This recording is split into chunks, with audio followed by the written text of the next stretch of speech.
আমি একটা কথা কিছুতেই বুঝে উঠতে পারছি না, ভবতোষের কাছে আদি যাবে, সেখানে আনন্দীকেও যেতে হবে, আর এখনো ফিরছে না। প্রায় 12টা বাজতে গেল। শোনো না, বলছে আমরাও সবাই একবার মেডিনেস্টে যাই না? আমার এইভাবে বাড়িতে আর মন টিকছে না। মায়ের অত শরীর খারাপ, আর আমরা সকলে মিলে এইভাবে বাড়িতে বসে আছি। ও বিজয়দি প্লিজ, এই সময়টা অ্যাটলিস্ট একটু রেশনালি ডিসিশন নাও। তোমরা সবাই মিলে এখন মেডিনেস্টে গিয়ে কি করবে? কি করার আছে তোমাদের? সেই আমাদের আর কবেই বা কিছু করার ছিল বলো? ভালো জেঠি, তুমি এরকম ভেঙে পড়ো না, তুমি একটু শক্ত হও। আমি তোমাকে বলছি তো, দাদা ভাই আর আনন্দের ওপর আমার ভরসা আছে, ওরা ঠিক কিছু একটা ব্যবস্থা করবে। তুমি দেখো ঠাম্মি একদম ঠিক হয়ে যাবে। ওই তো আনন্দি, ভবতী স্যার কিছু বললেন? মানে একটা রাস্তা উনি ঠিক বলতে পারবেন, কারণ উনি এক্সপার্ট এই ফিল্ডে। কিছু কি বলেছেন? বলে দিয়েছেন কাকুমণি, আর স্যার সেটা নিয়ে কাজও শুরু করে দিয়েছেন। তাই? তা তোমার স্যার কোথায়? তাকে তো দেখছি না। নাকি সব কথা তোমার মুখ থেকে শুনতে হবে? হ্যাঁ সেটাই, এখন দেখছি সব ব্যাপারে সমস্ত ডিটেল ডিসিশন আমাদেরকে আনন্দের মুখ থেকে শুনতে হয়। কি দিনকালই পড়লো। নন্দিনী, ডিসিশনটা বড় কথা, কে ডিসিশনটা দিচ্ছে সেই সোর্সটা নয়।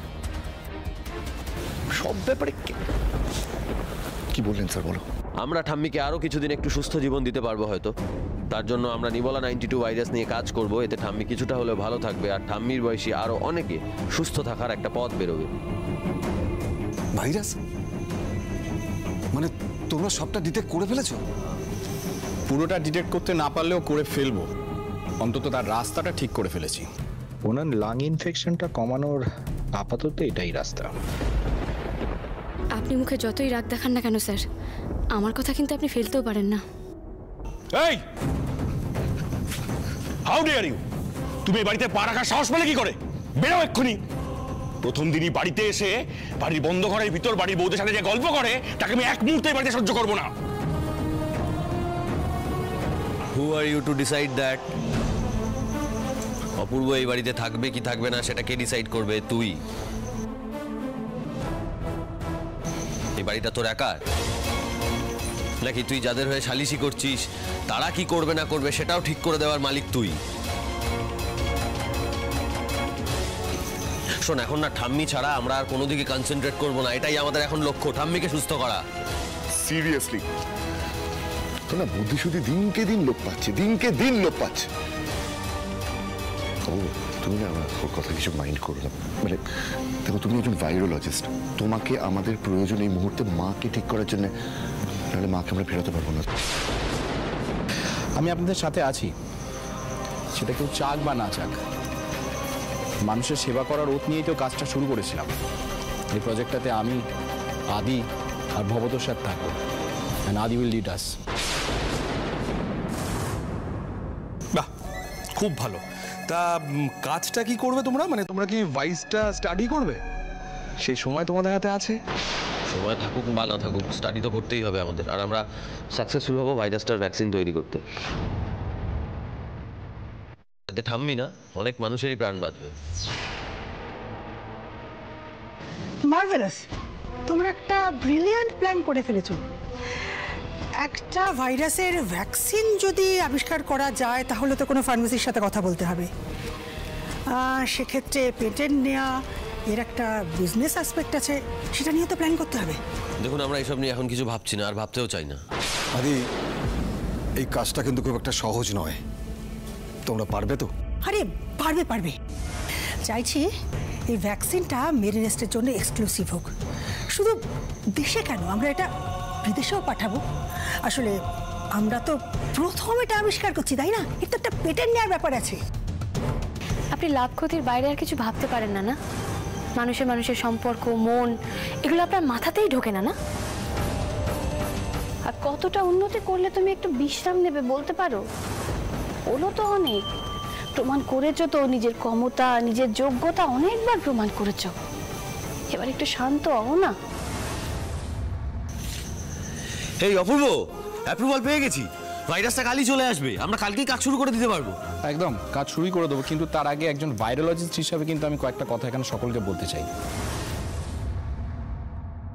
এই ভাইরাসটা খুব ডেঞ্জারাস। ভাইরাসটা নিয়ে আমাদের খুব সাবধানে কাজ করতে হবে। ভাইরাসটা এমন একটা জায়গাতে রাখতে হবে যেখানে কেউ যাতে না যেতে পারে, না ভাইরাসটা কোনো কিছু সংস্পর্শে আসবে, না কোনো কিছু ভাইরাসটার সংস্পর্শে আসতে পারবে। একটু অসাবধান হলে এটা কিন্তু শুধু আপনাদের এই পরিবারের জন্য নয়, গোটা মানব সভ্যতার জন্য একটা খুব বড় ক্ষতির কারণ হয়ে দাঁড়াবে। এই ভাইরাসটা না অ্যাকচুয়ালি খুব ছোঁয়াচে। আমরা মানুষের উপকার করতে গিয়ে যাতে কোনো অভিশাপ না ডেকে আনি, এই জিনিসটা আমাদের আগে দেখতে হবে।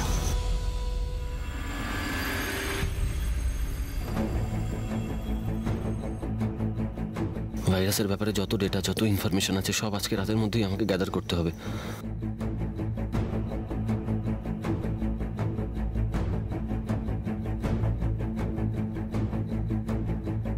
রাত 2টো বাজে, স্যার এখনো মাথা গুঁজে কাজ করছেন?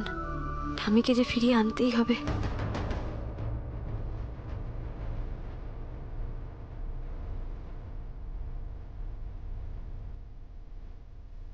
আনন্দি, বলছি যে এই আমরা পারবো তো ওভারকাম করতে? হ্যাঁ, এই কথাটা আপনি জিজ্ঞেস করছেন স্যার? আরে হ্যাঁ বলুন না, বলুন, এই কথাটা আমি জানতে চাই, আমার জানাটা খুব দরকার, প্লিজ বলুন। কি বলবো স্যার, আমি তো আগে কখনো আপনাকে এভাবে দেখিনি। আপনি তো একজন আত্মবিশ্বাসী সাহসী ডাক্তার। এর আগেও আপনি কত বড় বড় ওটি ঠান্ডা মাথায় সেরে বেরিয়ে এসেছেন বলুন তো। আর আজকে আপনি একজন অন্য লোকের কাছ থেকে জানতে চাইছেন যে আপনি পারবেন কিনা, এটা তো ঠিক মেলাতে পারছি না স্যার। আনন্দি, আপনি বুঝতে পারছেন না, ওই মেরিনেসটা উটি করে বেরোনো আর এই কেসটা সেম নয়, দুটো আলাদা। এটা আমি আপনাকে বলছি, এটা কেমন জানেন তো, এটা অনেকটা না সমুদ্রের মতো, মহাসাগর। মানে এর শুরু কোথায় শেষ কোথায় আমি কিছুই বুঝতে পারছি না, কিচ্ছু বুঝতে পারছি না। বাপরে বাপ স্যার, আপনি তো দেখছি একদম আপনার মায়েরই মতন। হ্যাঁ, মানে আমাদের মাও তো এরকমই করে। কোনো কাজ শুরু করার আগে সেটাকে একদম বড় করে ভেবে ফেলবে, তারপর সেটা নিয়ে ভয় পাবে, ওভার থিঙ্ক করবে, দিয়ে কাজটা ঠিক করে শুরুই করতে পারবে না। না, অবশ্য মাকে যদি বোঝানো হয় যে মা দেখো এত ভেবো না, একটু ছোট করে ভাবো, একটা করে ফেলো, দেখবে ঠিক পারবে, এইটুকু জোর দিলে কিন্তু মা পেরে যায়। হ্যাঁ, এই জোর এই জোরটাই আমার দরকার, বুঝেছেন? এই যে এত ডেটা, এত ইনফরমেশন আমি হাতে বেড়াচ্ছি শুধুমাত্র এই জোরটুকু পাবো বলে। ডক্টর আদিদেব লাহিড়ীর তো আলাদা করে কারোর কাছ থেকে জোর নেওয়ার দরকার নেই। আপনি তো একা নন স্যার, আপনি আছেন, ভবতোষ বাবু আছেন, অপূর্বদার মতন একজন ভাইরোলজিস্ট আছেন। দেখবেন আপনারা সবাই মিলে ঠিক সমুদ্রটা পার করে ফেলবেন। আনন্দি, সমুদ্র তো পেরোতেই হবে আমাদের। আমার ডাক্তারের জীবনের এটা সবচেয়ে বড় পরীক্ষা, জানেন তো। আমি বলছি আপনাকে, এই ভাবুন, আপনি মানে যে মানুষটা আমার জন্য তার নিজের জীবনের থেকেও বেশি ভালো চেয়ে এসেছে, তাকে তো বাঁচানোর লড়াই, বলুন। এটা তো আমার জীবনের পরীক্ষা, তাই না? আপনি পরীক্ষা বলে কেন ভাবছেন? আপনি ভাবুন না, আপনার কাছের মানুষকে ফিরিয়ে আনার অদম্য ইচ্ছা শক্তির কিন্তু দাম আছে স্যার। মনের ইচ্ছার জোর সব থেকে বড় জোর, আর আপনি পারবেন, আর কথাটা আমি বিশ্বাস করেই বলছি। আর স্যার, ঠাম্মি তো একা নয় বলুন। এই ভ্যাকসিনটা পেলে ঠাম্মির মতন আরো কত মানুষের ভালো হবে বলুন। একটা ইতিহাস তৈরি হবে স্যার, আর সেই ইতিহাসটা আপনারা তৈরি করবেন।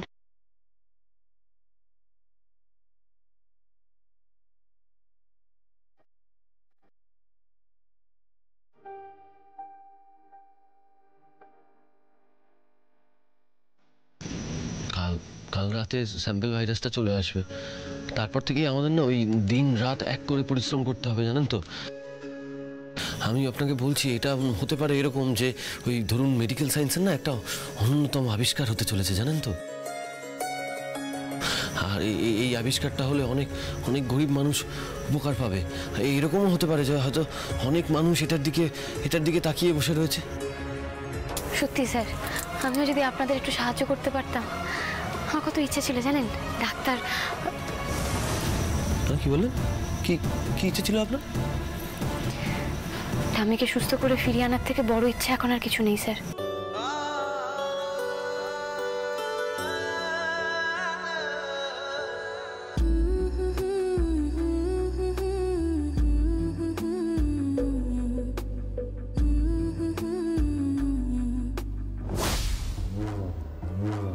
আনন্দী, তোমার স্যার ডাক্তার আদিদেব লাহিড়ী ভাইরাস আনাবে, মানুষ বাঁচাবে।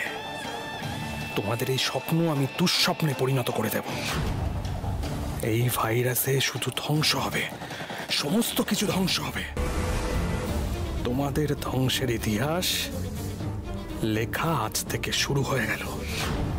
Countdown begins.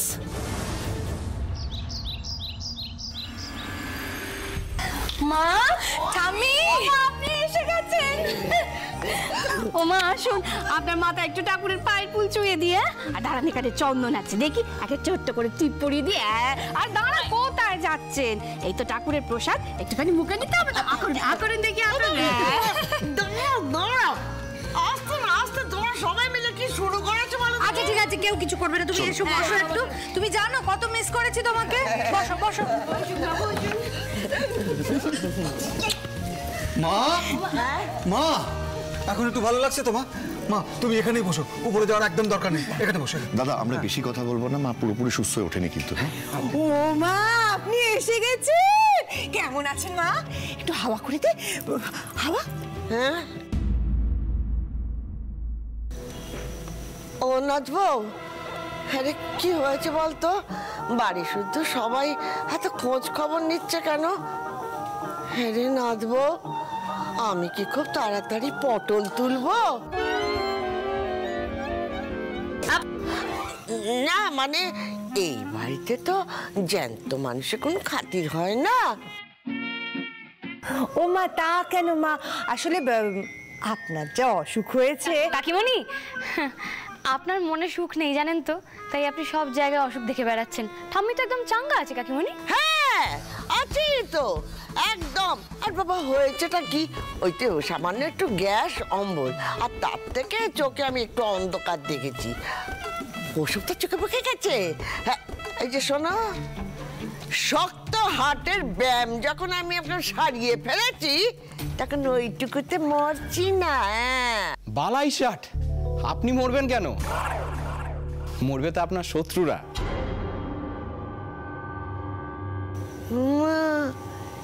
এ কে সুন্দরপানা ছেলেটা? হ্যাঁ ওই দেখ আমার মতো কথা কয়। হ্যাঁ আবার বলছে বালাই ষাট। বলছি তার কারণ আমার বাড়িতেও না ঠিক আপনার মতন একজন ঠাম্মি আছে, আর তার সাথেও আমি ঠিক এইভাবে কথা বলি। ও স্যার, এটার মধ্যে সমস্ত কেস ডিটেলসগুলো আছে, ঠিক আছে?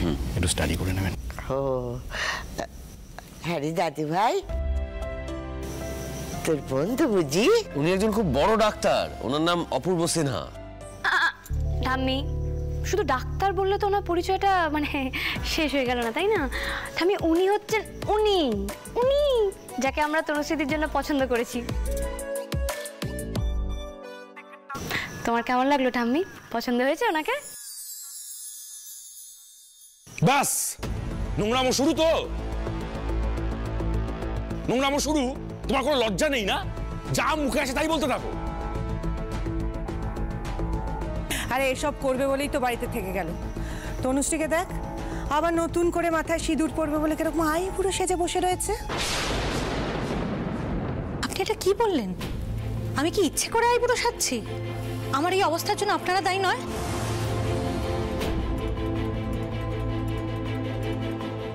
দিদি ভাই, দিদি ভাই তুই যা করেছিস বেশ করেছিস, তবে হ্যাঁ তোর এই সিঁদুর শাখা না দেখে প্রথম দিকটা আমার বুকের ভেতরটা কেমন ধক করে উঠেছিল। তবে এটা করতেও তো সাহস লাগে দিদি। ওরে তুই তো খুব সৎ। হ্যাঁ বাদ দে দেখি, বাদ দে। তোর মন থেকে তো সমস্ত জায়গা থেকে বাদ দিয়েছিস, বেশ করেছিস। ব্যথা দেখ না কেমন ব্যথা লেগেছে বলে চুপ করে রয়েছে। আর শোন না, এইগুলো হলো ওর রগের কথা, গায়ে মাখিস না তো।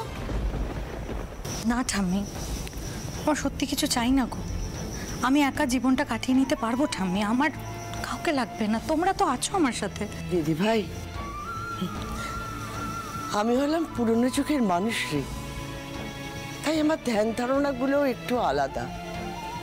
এই নতুন যুগের সঙ্গে চলতে চলতে উঠতে বসতে এতটুকু হলো আমি শিখেছি যে সব থেকে বড় হলো ভালোবাসা।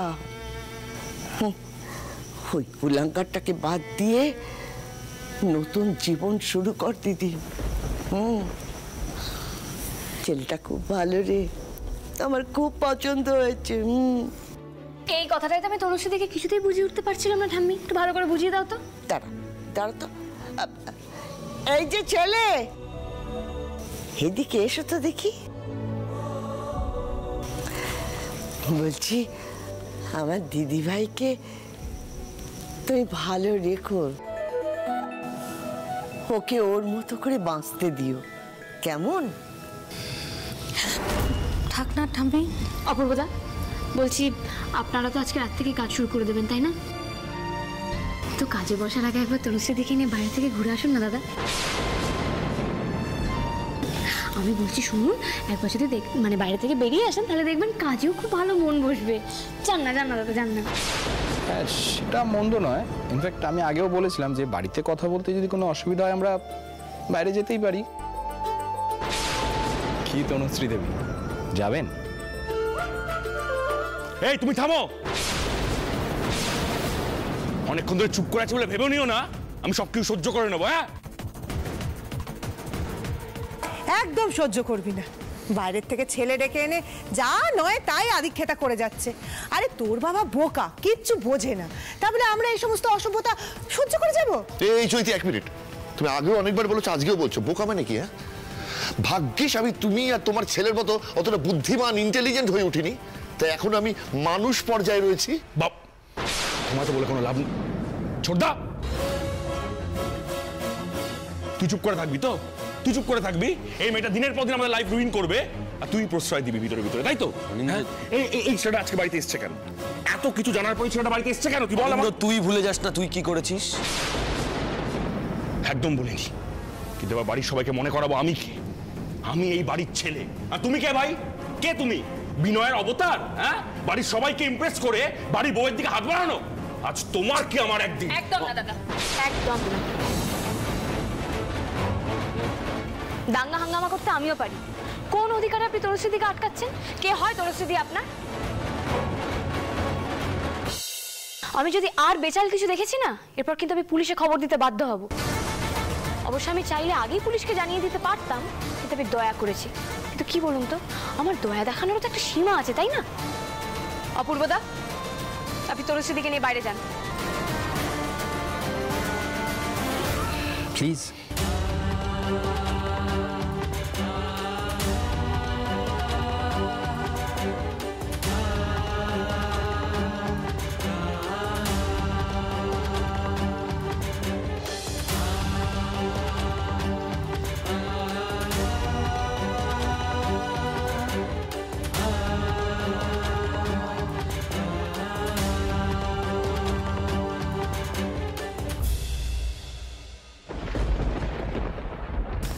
আপনি যেটা করছেন সেটা জেনে বুঝে করছেন তো?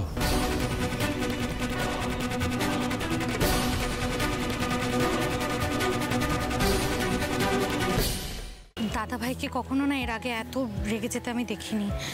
ওভাবে এসে সোজা আপনার কলারটা চেপে ধরলো আমার খুব। না না, সেরকম কিছু নয়, উনি তো নিতান্ত ভদ্র মানুষ।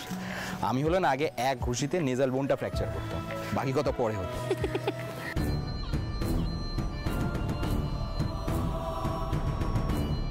আপনারা কারা? কি চাই দাদা? কি চাই? কি করছেন আপনারা? ছেড়ে দিন অপূর্ব বাবু।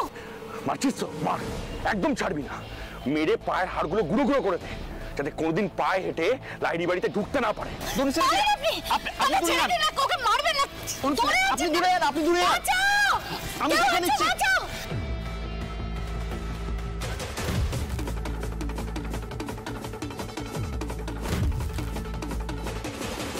এই বাঁশ দিয়ে আপনি আমায় আটকাবেন? এই বাঁশে এত জোর? তুমি ভয় পেও না তনুশ্রী, আমি দেখি কার কত বড় সাহস কি অপূর্বদার গায়ে হাত দেয়। বাঁশের জোর আছে কিনা দেখতে চাস তো? তবে দেখাচ্ছি মজা। আমার গুলি বন্দুক বাঁশ কিচ্ছু লাগবে না রে। হাতি অনেক, হাতি অনেক, হাতি অনেক, হাতি অনেক। এই যাও আগে বলছি। আসুন। অনিন্দদাকে গিয়ে বলে দিবি শক্তপোক্ত গুন্ডা পাঠাতে, এই সমস্ত প্যাংলা লোকেদের দিয়ে কাজ হবে না। অনিন্দদা? হ্যাঁ, আপনার উপর তো বেজায় চটে আছে। আর আজকে তো সুমনা দিয়ে আমাকে বললোই যে অনিন্দদাকে নাকি ফোনে শুনেছে কোন সবাই গুন্ডাদের সঙ্গে কি সব কথাবার্তা বলতে। যাক তনুশ্রীদি, তুমি ঘাবড়িও না, ভয় পেও না, আমি তো আছি, আমি বডিগার্ড। কিন্তু কিন্তু কিন্তু অপূর্বদা, যেমন করে হোক আপনাকে না ঠাম্মিকে ফিরিয়ে আনতেই হবে। আমি আপনার বডিগার্ড, আপনাদের বডিগার্ড, আপনি আমার ঠাম্মির রক্ষা কবচ হয়ে যান।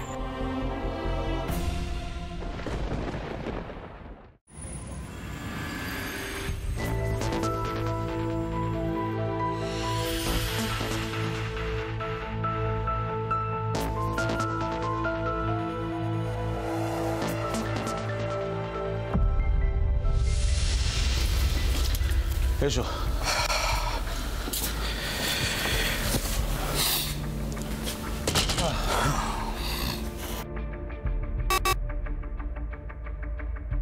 ডান স্যার, আমাদের ফিঙ্গারপ্রিন্ট ছাড়া এই লক আর কেউ খুলতে পারবে না। হ্যাঁ স্যার, এটা যদি এইভাবে লক থাকে তাহলে আর কোনো ভয়ের কারণই নেই। বুঝতেই পারছি যে এখানে সেফলি থাকবে জিনিসটা। একে তো বায়োমেট্রিক, আর তাছাড়া এর অ্যাক্সেস আমি, আদি বা তুমি ছাড়া কারোর কাছে নেই, so it will be safe. না না স্যার, মেরিনেস্ট এই দিক থেকে খুবই strict. That's fine, absolutely perfect. তাহলে চলুন আমরা স্যাম্পল কালেকশনের কাজটা করে নিই। শিওর শিওর, প্লিজ চলো।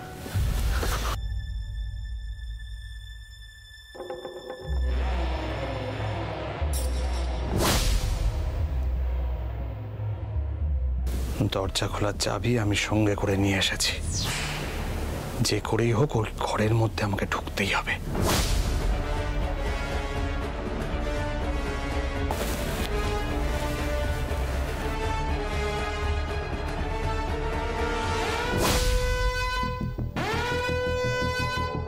কি এটা কি হলো? অ্যালার্ম কোথা থেকে বাজলো? এ বাবা, এক্ষুনি তো গার্ডরা সব চলে আসবে। কি করবো এবার আমি? কি ব্যাপার, আওয়াজটা? আরেকবার চেষ্টা করি।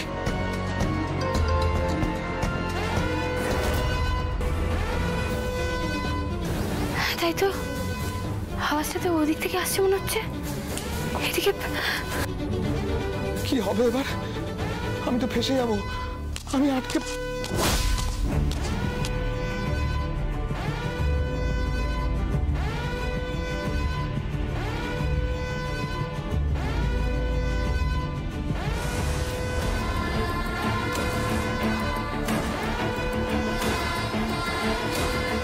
কি ব্যাপার, শব্দটা দিক থেকে আসছে মনে হচ্ছে না?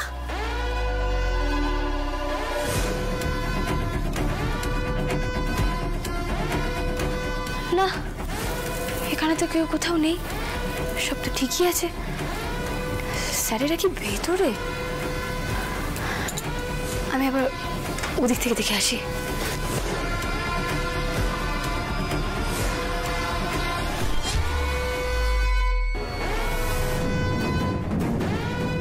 কি ব্যাপার, এখানে এমন লাল আলো জ্বলছে কেন? তাহলে কি কেউ ভেতরে ঢোকার চেষ্টা করেছিল নাকি?